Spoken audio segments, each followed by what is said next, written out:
Bonjour et bienvenue sur le podcast One Thing in a French Day. Aujourd'hui, mercredi 18 septembre 2019, cet épisode, le numéro 1704, s'intitule « Les nouveaux mercredis ».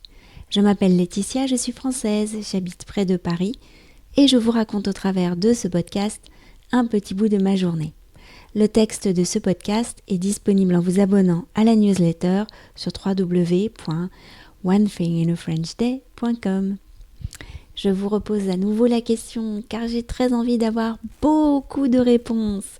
Avez-vous répondu au sondage pour me dire ce que vous pensez de One Thing in a French Day? Allez sur le site onethinginafrenchday.com et cliquez sur sondage.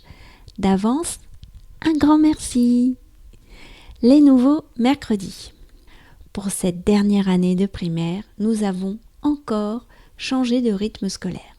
La semaine de 5 matinées a disparu, maintenant c'est la semaine de 4 jours. Je suis déçue parce que d'après les spécialistes du rythme scolaire, les enfants apprennent mieux le matin. La mairie a lancé une consultation l'année dernière sur le retour à la semaine de 4 jours et apparemment, c'est le choix majoritaire au niveau des parents ou des enseignants. Des enfants aussi, comme dit Lisa, on ne nous a pas demandé notre avis.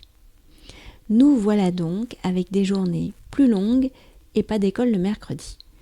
Cela me fait de la peine pour Lisa, car on vient de découvrir qu'elle est dyslexique. Et même si cette dyslexie n'est pas très prononcée, elle doit fournir des efforts pour garder sa concentration, surtout si la journée est plus longue.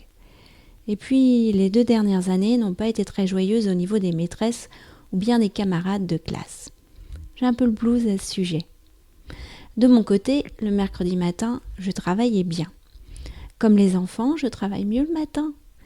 Mais j'ai décidé que je n'allais pas me braquer. Donc, j'ai essayé de concilier la présence de Lisa et le travail en consacrant cette matinée à la comptabilité. La comptabilité me demande de la concentration, mais pas le silence. Et puis, j'ai embauché Lisa pour m'aider.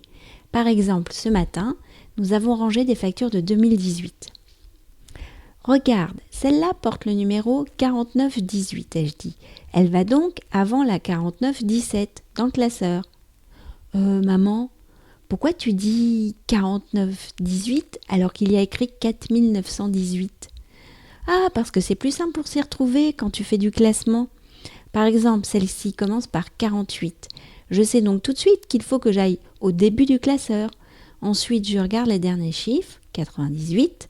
Cela me permet de me repérer plus facilement que de dire 4898. D'accord, madame, je vais essayer. Lisa a vite compris le truc et elle a rangé toutes mes factures avant d'aller jouer dans sa chambre. Je valide sa compétence de tri par ordre de grandeur d'un nombre à 4 chiffres. L'école, c'est parfois aussi un peu à la maison. One Thing in a French Day, c'est fini pour aujourd'hui. Vous pourrez retrouver le début du texte de ce podcast ou vous abonner à la newsletter sur www.onethinginafrenchday.com.